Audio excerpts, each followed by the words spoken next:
আমাদের বুয়া এত স্মার্ট, ওনার কাছে এত বড় বড় দুটা স্মার্টফোন, এত বড় বড়। আমি বললাম তুমি দুটা ফোন দিয়ে কী করো? বলছে একটা দিয়ে তো আমি রান্নার কাজটা সামলাই, আমি রান্না করি, আরেকটা বলছে আমি কন্টেন্ট বানাই। আমাদের বুয়া কন্টেন্ট ক্রিয়েটর।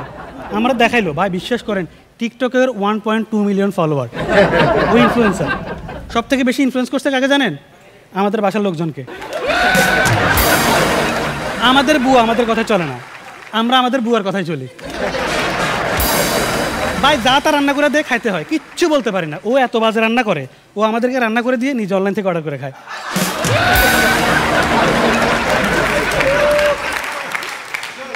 কিচ্ছু বলা যায় না ভাই, কিচ্ছু বলা। একদিন বলছি বুয়া লবণ এত বেশি দিয়েছেন কেন?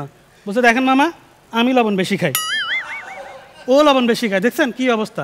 আরেকদিন বলছি বুয়া মুরগিতে কিন্তু ঝাল বেশি হয়েছে। পাশ থেকে আবার বলতেছে কই ঝাল তো ঠিকঠাকই আছে। আম্মা বলতেছে হ্যাঁ 35 বছর তোমার সাথে সংসার করি, এই কথা তো আমারও কোনোদিন কইলা না। খামু না, খালি আমি দেখে এই সংসার করে যাইতেছি।